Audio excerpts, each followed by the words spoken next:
Okay, so we are ready to begin. Today is review day, as you know. So I gave you two different things for review. I gave you a set of questions that were out of the book, just because I was in a hurry and I didn't want to have to make up new questions. But then I thought, well, I'll just also give them a previous exam. So all I did was take an exam from a previous semester and change the title to say exam review instead of celebration. What's that? Would you be willing to do that for the final? Would you be willing to just... Probably not. No. A copy of the final for the final? Before the final? Yeah, that would make it pretty easy, wouldn't it? Should we get it now and it's turned in? It's a take-home final. There you go. You know, when I was in It's recorded. yeah, Good. when I was in graduate school, the absolute worst thing you could hear from your professor was, "We're going to have a take-home final." Oh, Because then you knew it was something... you knew it would take you literally 40 hours to complete that thing. 40 hours, and then you got 3 of those classes or whatever. So anyway, which questions do you want to look at? 14.46.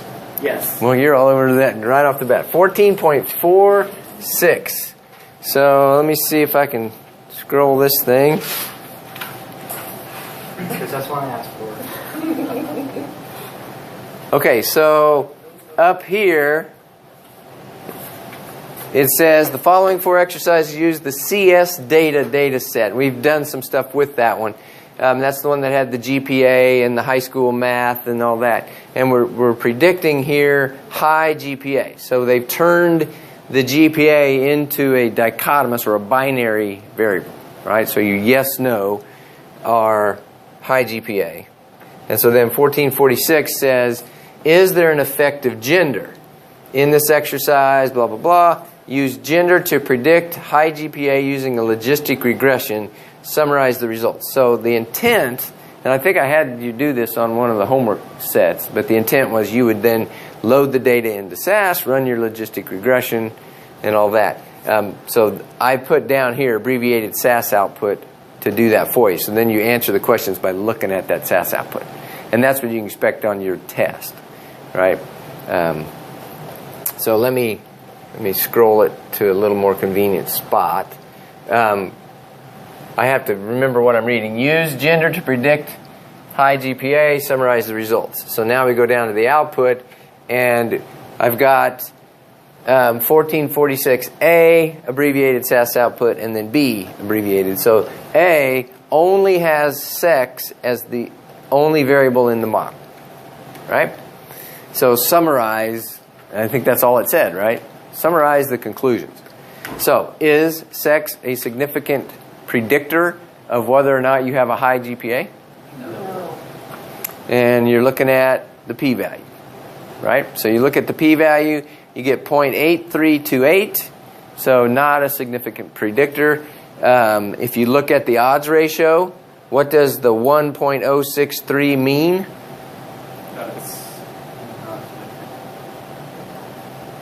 Whoever's 1.6063 times as likely as the control. As whichever one is 0, right? And I don't even remember which is which in this data off the top of my head, but whichever one. Is not a high GPA.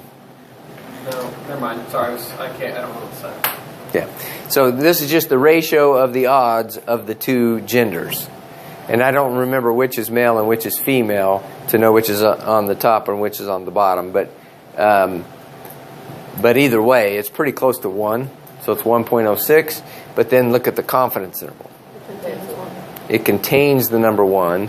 And so you say, just like the p-value, there's not a significant change in the odds between males and females. Okay? And then read part B to me. Perform a logistic regression using gender and 2 SAT scores to predict high GPA. Summarize the results. Okay, so this is the abbreviated SAS output for 1446B. And unfortunately, it scrolled between pages, so I got to go up and down to see it all. But I'm not showing you the full output. That's what I mean by abbreviated. But it just shows the part that has the 3 variables. So it has gender, and then SAT math, and SAT verbal scores. Okay? Summarize the results. SAT math is a statistically significant predictor. Okay, so SAT math has a p-value of 0.035. So that's significant. SAT verbal is very close, so I would still include it. Yeah, I would still, that's exactly what I would say. It's borderline significant, but clearly there's something going on there. I would include it in the model. Gender, not significant, just like by itself it was not significant. And then when you include the other variables, it's still not significant. So you could remove it from the model. Right? Now, just like when we did multiple regression in chapter 13, or was that 13? No, that was chapter 11. In chapter 11, we did multiple regression. Each of these tests are what we call variables added last tests, right? You remember what that means?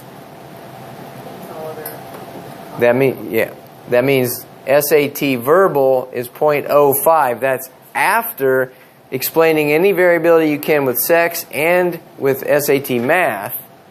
What's left, you still are almost significant. Right? So it's variables added last. If we scroll down to the, not that far, to the odds ratio part of it, then the odds ratio for sex is actually a little bit bigger than it was before. It was 1.06 when it was by itself. Now it's 1.35. But the confidence interval is still really wide. Now what do you notice about the SAT math and SAT verbal odds ratios? Yeah, if you look at this, just the point estimate, 1.004. How come that's significant when gender is not significant and its odds ratio is a lot bigger than that? It's 1.35. What's that? The standard error of that is probably less. So when you do the confidence interval, the standard error ends up only being like 0.003 something when you include your Okay. Okay, so now look at the confidence interval for both of the SAT scores goes from 1.000 to 1.008 or 007. So it looks like it contains 0. But that's only round-off error. I mean, yeah, 1. But that's only round-off error, right? It actually is barely not including the 1. But also remember, well, what is that variable? And what's the interpretation of this odds ratio? For a 1 unit increase in the SAT. Good. A 1 unit increase in SAT. So what are SAT scores like? What's the scale? 600 for each. Yeah, it's like 0 to 600 or something. So you go from a 599 to a 600, that's your increase in odds, right? So a 1 unit increase isn't enough to really make it. So what am I trying to say? I'm trying to say if you have a continuous scale, then a 1 unit increase, that number a lot of times is really close to 1 because there isn't much change between a 599 and a 600. But if you multiply that by 100, and you change from going from a 500 to a 600, now you got something. Right? So, does that answer your question on that one? Sure. Okay. Part C just does to compare results in Part A and B with respect to how gender relates. Oh. I don't know if you're looking for anything. Are you wanting us to talk about how there's a different point estimate in that, or? Yeah, this is copied straight out of the book, so that's probably not how I would word that, but compare the results of parts A and B with respect to how gender relates. Summarize your conclusion. I would say in both, gender was not statistically significant, and so I would say it does not relate to whether or not you have a high GPA. Right? Sometimes when you include other variables, now something becomes significant that wasn't before. And so that's what they were saying. We'll do it by itself, not significant. Do it with other variables, still not significant. We probably don't need that variable. Okay? With the interpretation of the odds ratios are at the bottom, you said the 1.004, that was the odds go up by 0.004 if it's a 1 unit change in SAT math. Right. Yeah. So somebody that scores a 600 on their SAT math is 1.004 times more likely to have a high GPA than somebody who scores a 599. And that's a very small increase, right? It's 0.1% increase in your chance. But it's only a 1 unit increase in your SAT also, so you wouldn't expect much change. But it is a highly significant change.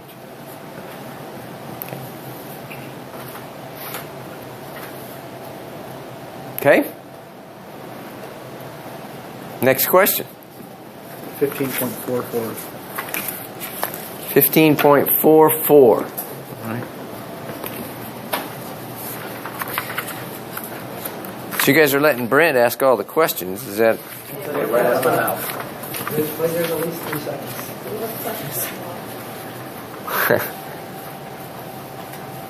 So, Obviously, 13. He's the only one that's confused. Or he's the only one that attempted them. No, I'm confused. Oh wait, I got to see this first. So this is our old data set that we've used a lot. The iron deficiency in and iron content of foods cooked in aluminum, clay, or iron pots, and then what type of food: meat, legumes, or vegetables. And this is chapter 15, which tells us what kind of a test are we going to be doing here. A non-parametric test, right? I couldn't remember the chapter. So let's see. I don't know if I can. Yeah, I guess I can read it. Does the vegetable dish vary in iron content when cooked in aluminum, clay, and iron pots? So that's the general question you're supposed to answer with this. And then part A says, what do the data appear to show? Ooh, eyeball test. Right? Check the conditions for one-way ANOVA. So first of all, what do the data appear to show? That cooking in iron tends to have a higher iron content. Okay? So look at meat only. Look at this top part, and you look at aluminum, clay, iron. Aluminum, clay, iron. Iron is always highest. And then down here, iron is always highest. And then down here, iron is always highest. So yeah, it does appear that when you cook in different types of pots, you do get a change, right? And then it says which conditions for one-way ANOVA, which requirements are a bit dubious in this setting.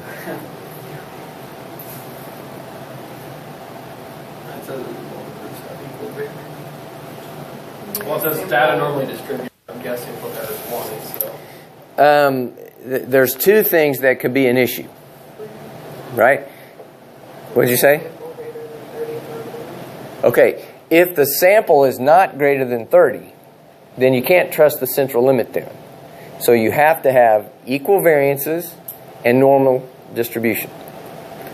So I don't know about whether I think normal distribution is dubious here or not. When I look at all aluminum, I don't see anything that, I don't see any extreme outliers that would concern me too much. But what about standard deviations? The standard deviation for meat is much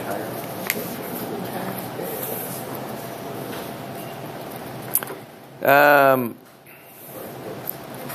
Yeah, so here's what the author says with those two assumptions. Normal data with equal standard deviations. The former, meaning normal data, is difficult to assess with such small samples. So, and I mentioned that when we first did it, that, if you're trying to decide if I've got a normal distribution, you got 4 data points. How do you can't do a histogram of 4 data points. So, unless you're pretty sure that it should be normal, maybe you don't want to trust that. But the main things, you're looking for any extreme outliers. I don't see any extreme outliers that would cause too much concern there. Then for the equal standard deviations, the largest to smallest ratio is 1.99. And they give a table. Let me get it so I can write on the, what do we got here? I need to close that. Cancel that. Now this is going to get me in trouble because I can never remember how to get back. But you guys can tell me, right? Object browser. Now I think I can write on it. If you compute the mean and standard deviation for aluminum, then you're looking at those 12 numbers, right? You take the mean and the standard deviation of those numbers. The standard deviation for aluminum is 0.23. That's not a good 3. Oh, it's doing it again. That's a 3. That is a 5. No, that's a 3. See the little thing? Come on, man. And then if you do clay, so this is aluminum, and then do clay. We know what you mean. I think it's when you are writing on things outside of Active Inspire that it slows it down and it gets confused. Anyway, it's 1.46.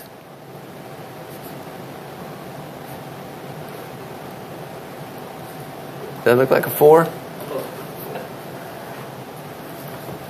And then for iron, These are the variations. yeah, this is not worth this much time. Iron is 2. Oh gosh, dang it. That's a mean, not a standard deviation. That should be 0.46.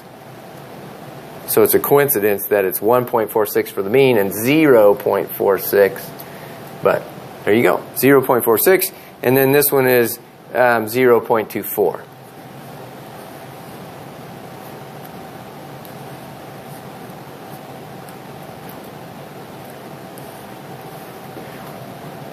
All right, so that one is double that one almost, if you go to more decimal places. And so that's a bit dubious on whether a ANOVA would be acceptable. All right? And the bigger your samples are, the less concern you have. But these are really small samples, so then you say, I better not trust it. I should do non-parametric. Yeah. Do you expect us to calculate this in test? I would probably give you that table. Right, so... Just to calculate variance, though, and standard deviation. No, I'm saying I would give you this table that has these things. So I add over here, what things were and all that. But So since we're only talking about vegetables, though, would we even be concerned with the standard deviation from the other food? Oh, I didn't even read that. Yeah, cooking vegetables. So we're only looking at this bottom section. So you're right. No, and the numbers that they gave me, these numbers, I'm just reading it off the solutions. These are for vegetables.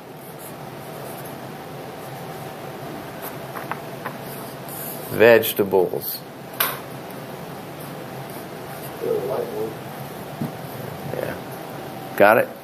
Vegetables.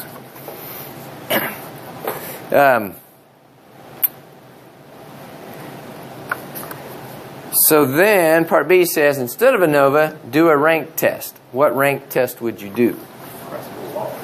Kruskal-Wallis. Right, Kruskal-Wallis. If there's more than 2 groups, then it's Kruskal-Wallis, but it's the same exact test as the Wilcoxon rank sum test when you have 2 groups. So summarize conclusions. So how do you do that test? Order the data, rank it. Groups and order them. Okay, so we're only looking at vegetables. So we would put all of these in rank order, ignoring what group they came from. So what's the very smallest one on there? 0.79. So 0.79, and I'm going to go ... to 2.99. Okay, to 2.9. I talk slow too. Right? So you're just going to order them, ignoring group, and then circle the aluminums with a circle, the clay with a box, or whatever. Keep track of which ones came from which group. And then you actually, for the Kruskal-Wallis test, you get the rank sum, the sum of the ranks for each of the groups. Okay? I don't have the intermediate calculations done here, but I have that the test statistic, which we call H, is 8.00 to 2 places. And the p-value, so P for p-value is 0.019.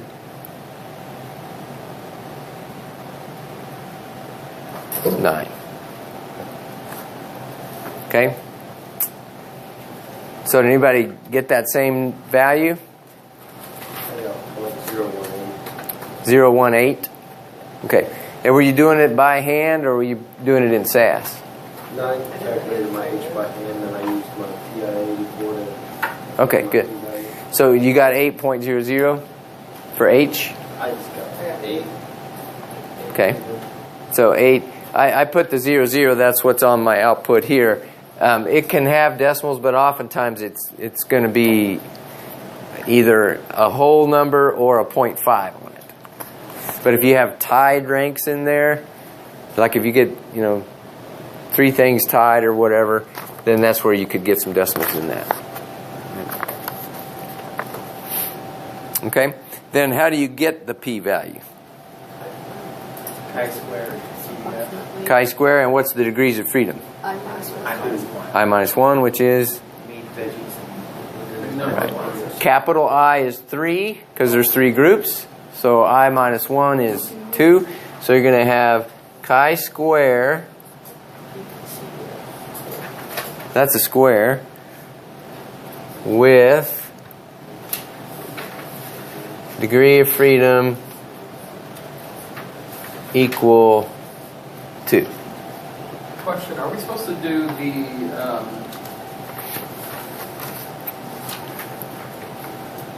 adjustment? I can't remember what it's called. Continuity correction. Continuity correction. Yeah, for the Kruskal-Wallis test, we don't typically do it because it goes to chi-square. But I meant for the Wilcoxon, because like on the homework they didn't want us to put on the test. I don't know. on the test, I probably won't have you do it just because it's an extra step, and I'm going to be rushing to try to get you done in time anyway. But So if you're talking probably not, like what are the odds here that it's going to be on there? well, what difference does it make? I mean, it's not that hard, right? The only thing you're doing is when you go to compute your p-value, you're either adding, you're moving 0.5 units further away from the null and whatever your z is, and computing the p-value. So you want to get closer to it. Get closer to the mean. yes. Okay. So if the null is that the difference is 0, and you get a z of 1 point whatever, you're gonna add 0.5 back towards 0. Right. So closer to the null. Yep. Are we done with this one? I am, if you're happy. Can you talk about like when relative risk and odds are almost equal, why that is? Okay, let's see. I got to do that, right? There we go.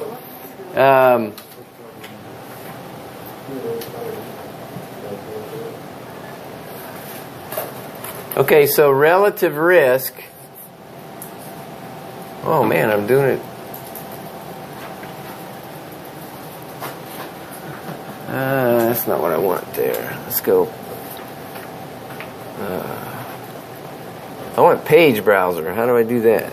I think you see to click in the object browser on the first click, because you're on the third tab of it. I think you can click on the first one. Gotcha. Thanks. Glad you guys have done this before. So relative risk is the ratio of It's the ratio of the group you're interested in over the rest. yeah, but we know what odds ratio is the ratio of. It's the ratio of odds, right? The risk is a ratio Ratio of probabilities.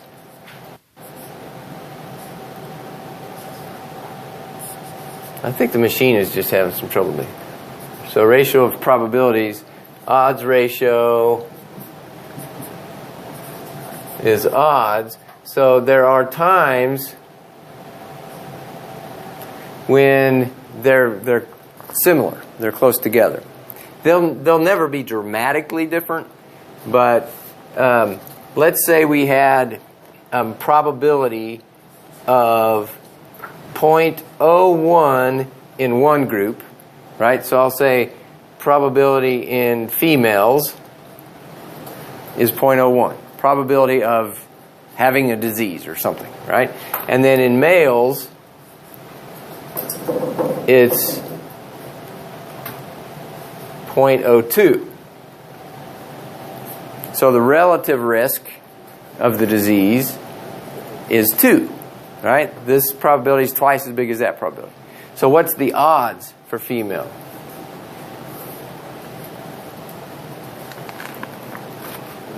How do you convert from probability to odds?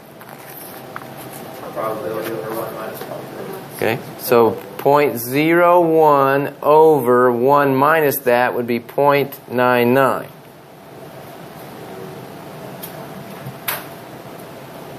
I can't get this darn thing to work. Which is? 1.11 repeating. 1.11 repeating. No, I want just this odds. I'm not. You're ahead of me. You did the one.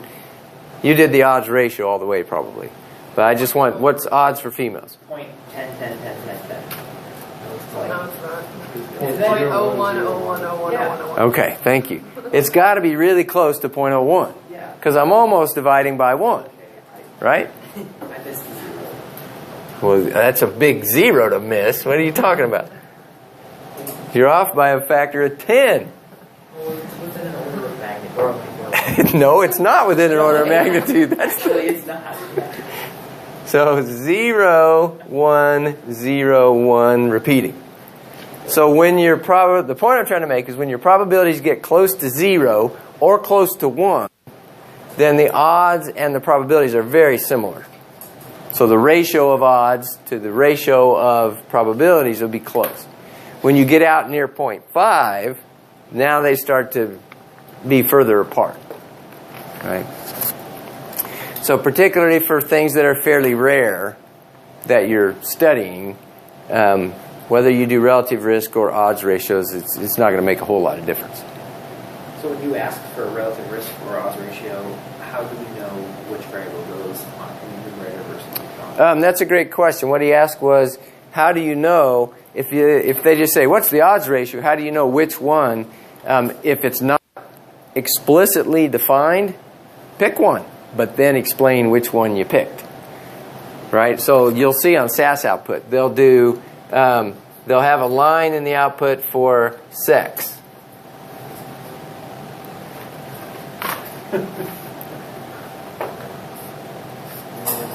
That's an E.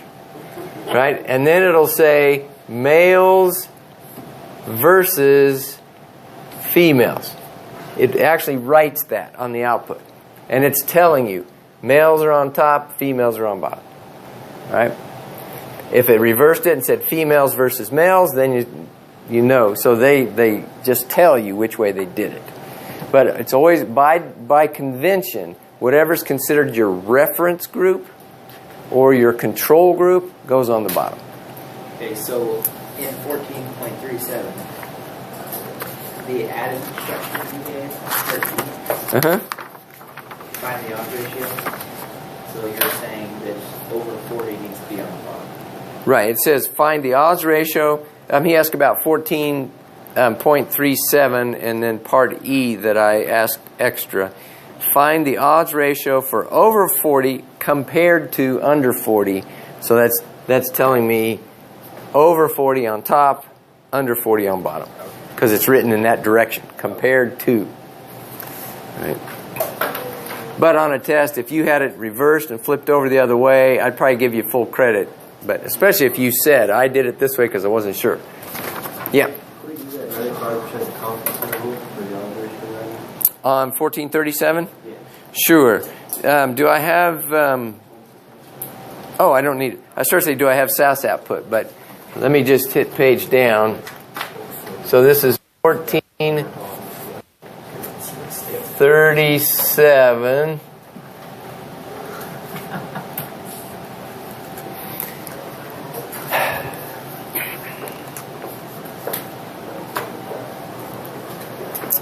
This is frustrating. Oh, here's the... Lost my marker. I'm going to go over to the whiteboard and give up on that thing. As is fairly common, our server is quite slow today.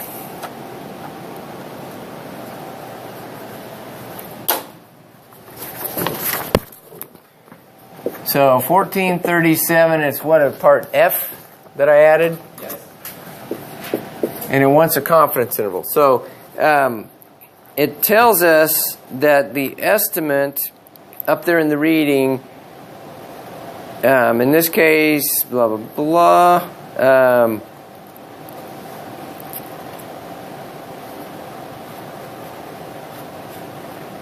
Well, I'm trying to find it. Where does it tell me what B1 is? You have to calculate it. Ah. It's 1.35. Okay, so it's... so B1 is... Read it to me. 1.35. 1.35. Is there more decimal places on that? How did you get it? It's actually given in part C. Oh, wait. Yes, B1 is equal to 1.3504. Oh, okay. That's what I was thinking. But all I have here is the solutions. I guess I don't have the actual question, which I could bring up over here to refer to. Heck with it. So B1, and then it wants a 95% confidence interval for the odds ratio. What does it tell me the standard error of B1 is? 0.4130. 4130. Right? So if I want the odds ratio, what do I need to do? Take your point estimate, and then plus or minus your standard error. No, I'm not asking for confidence interval yet. Just the odds, the point estimate of odds ratio. So exponentiate. Okay. So the odds ratio, OR for odds ratio, is e to the B1 power, which is e to the 1.3504, which is 3.85819. Okay. And what I'm looking at, they've rounded to 859 somehow, but they maybe didn't use all the decimal places. But if I go to 3 places, that's good enough, right? And now to get a confidence interval around that, you first form the confidence interval for beta 1, and then you do the same thing you did for the point estimate. You exponentiate the ends of that confidence interval, right? So 95% confidence interval for beta 1, the population value that B1 is estimating. That's B1 plus or minus Z critical value times standard error of B1. Okay, so that's 1.3504 plus or minus 1.96 times 0.4130. Okay, so now give me that interval. I don't have the answer written down here. 1.71725 and 8.66. I think you're giving me the final answer. That was fine. Yeah. Yeah, that's it. 0.54 and 2.1 points. Give me more decimal places than 0.5. 5452. 052. There's a 0 in there, right? And then I only have 2.15. 2.1598. 2.1598. Okay. Like that? 99. That'd be a 9.9 if we stop at 4. Okay. Now you exponentiate those just like you did the point estimate to get the interval around the point estimate of odds ratio. Okay? So then you go e to the 0.54052 to e to the 2.1599. And now read to me, Laura, what you said those numbers were? 1.717225. Okay. Probably don't need that many now, but go ahead. 8.668. 8.668. So there's your confidence interval on the odds ratio. The point estimate of odds ratio is 3.858. Right? But I know that's not exactly what it will be in the whole population, but I'm 95% confident it'll be somewhere between these two numbers. Yeah. But if we just divide over 40 by under 40, the odds are going to get the same number is e to the v1. Because that's the odds. Say it again. I missed the first part of what you said. Instead of doing e to the v1, if you divide the odds of over 40 by under 40, would you get the same number? Yeah, you should get exactly the same number. Do they give you those odds to divide by? Or I guess they give you the table so you could get it. Calculate. Yeah. So that's exactly right. You don't have to take e to the b1 power to get the odds ratio if you know the odds. So if you know the odds in the over 40 group and the odds in the under 40 group, you just take the ratio of those odds. You should get that same number. And if you have it both ways, that's a good check. Did I do that right? But in order to get the confidence interval on the odds ratio, you've got to have this standard error. So you have to have output from a statistical model that's computed that standard error for you in order to get it to trickle through. So we won't have to calculate that? Huh? We won't have to calculate? You'll never have to calculate this standard error. I don't even know how you would do it. And I don't have a formula for that. Well, I do. And here's how you would do it. And you'll learn a little bit about regression, but not in logistic regression. But you get a matrix, the x prime x inverse matrix. Remember that guy? And that has the standard errors on the diagonal of it. So there's not just a closed form answer for it. Okay? Now, what do you notice about this interval? It does not anything one. It does not include the number 1, which means the null hypothesis that the two groups are the same. Well, if they're the same, then the ratio would be 1. So you're gonna reject that. The ratio isn't 1. Right?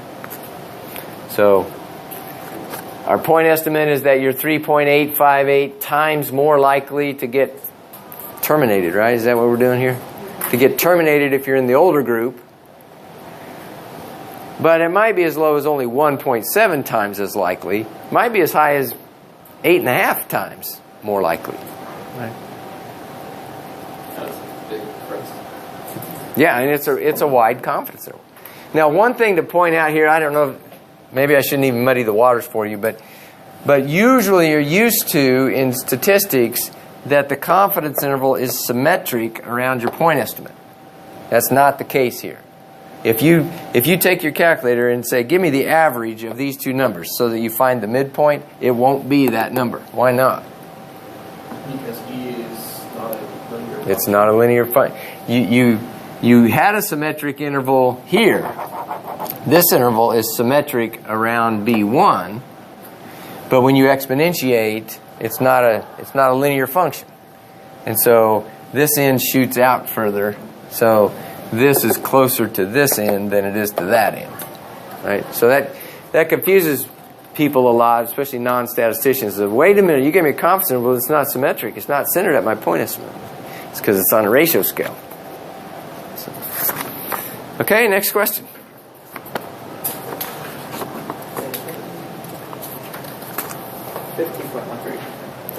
$15.13. Okay.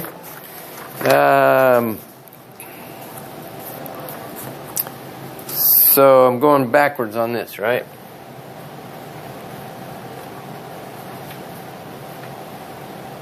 Oh, there it was.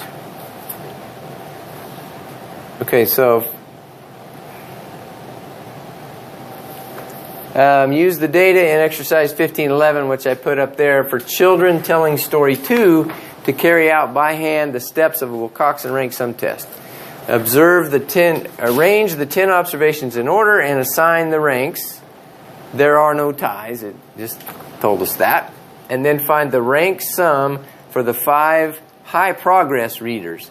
So I need to scroll up and see the table of data. So here's the table. So we have story 1, story 2, and we have progress high, progress low. So it's saying get the rank sum for the high group. And remember, the Wilcoxon rank sum test, you only have to sum one of the 2 groups. So they're saying to use this one. It's arbitrary. You could have done either one. But to get the sum of the ranks, we're only looking at story 2, they said. So what's the first step? Put them in order. Yeah. Order of groups. Okay, ignore groups, put them in order. And so 0.28 is the lowest one. okay, so let me come over here and you guys can read numbers to me.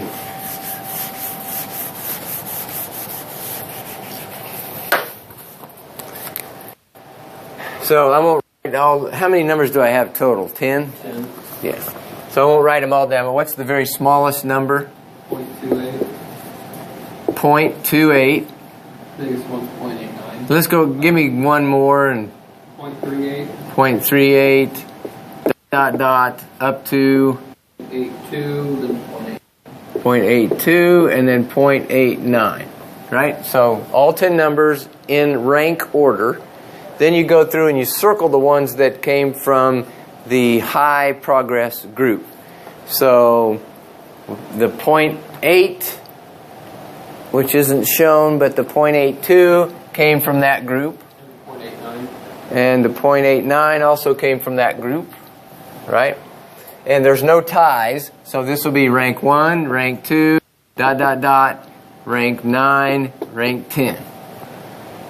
If there were ties, what do you do?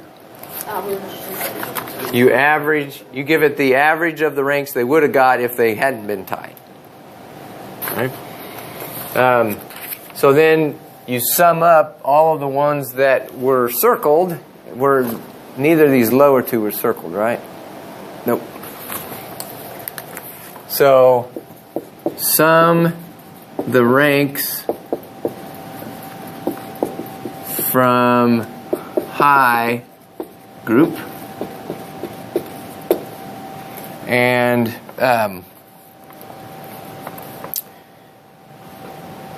we typically use a W for that test statistic.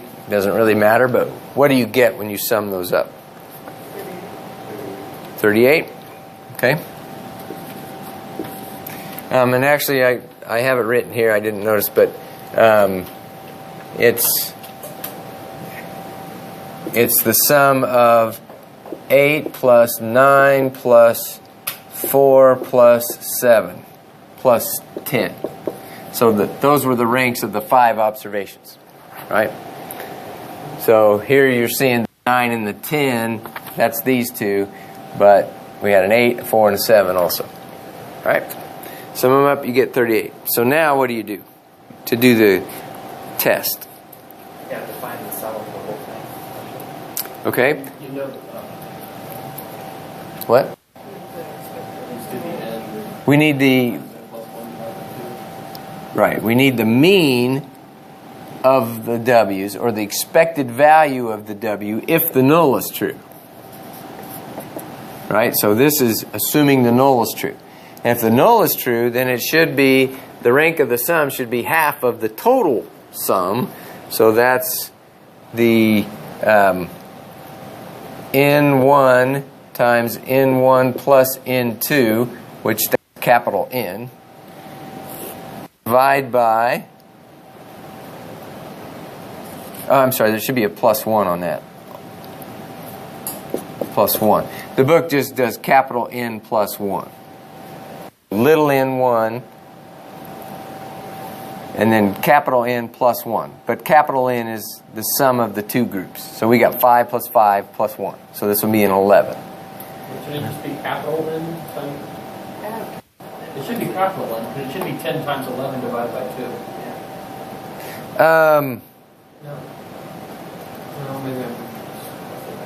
maybe The total sum would be capital N times capital N plus 1 divided by 2.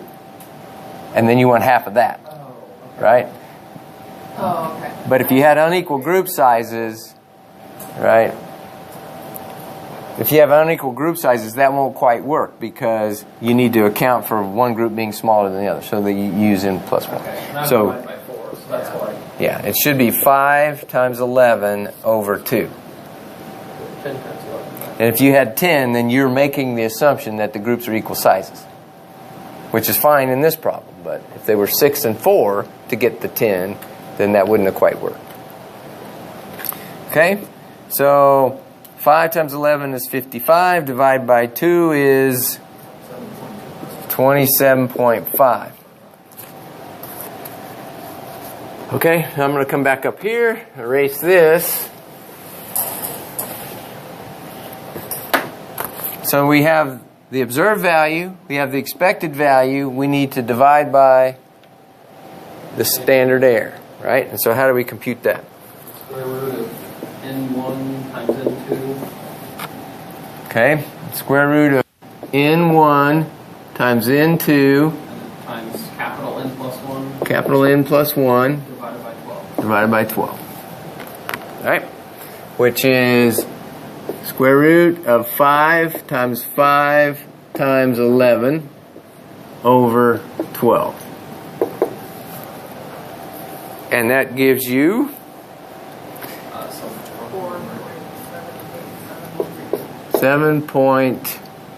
4.7871 if we go to 4 places. Okay. Well, we're getting close. What do we do next? Then you just have your divided Z-score. Okay, so then Z is the observed value, 38, Minus the expected. minus the expected value, 27.5, divided by the standard error, 4.7871. Which is approximately 2.09.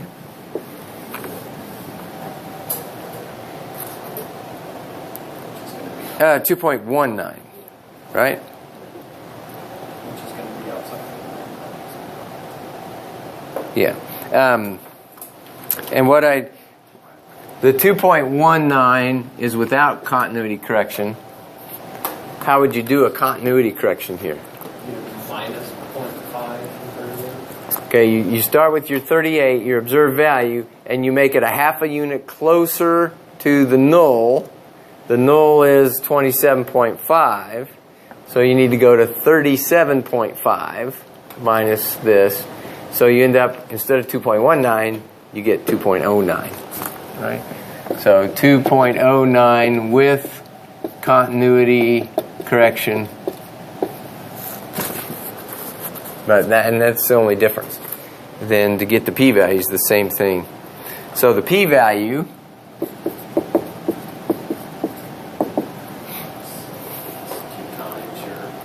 it's 2 times if you're doing a two-tailed test. Is that the case here? How do you know if it's a two-tailed test or a one-tailed test? I got to scroll down to read it, but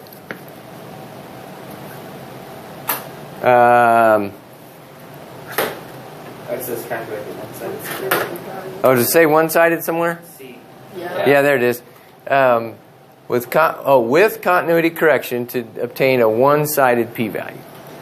Right? So this was the continuity correction. And everybody understand, because I didn't write it down. I was thinking this was headed for the without continuity correction, so I kind of ignored it. But so we would use that number. But the p-value, since it's one-sided, it's the probability that z is greater than 2.09, and I don't have to multiply by 2. So you can use your normal CDF function on your calculator. And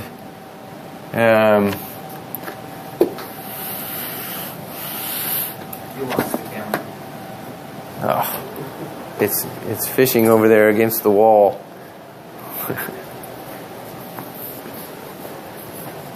So this is equal to normal CDF from 2.09 to infinity, and then 0, 1 because it's standard normal.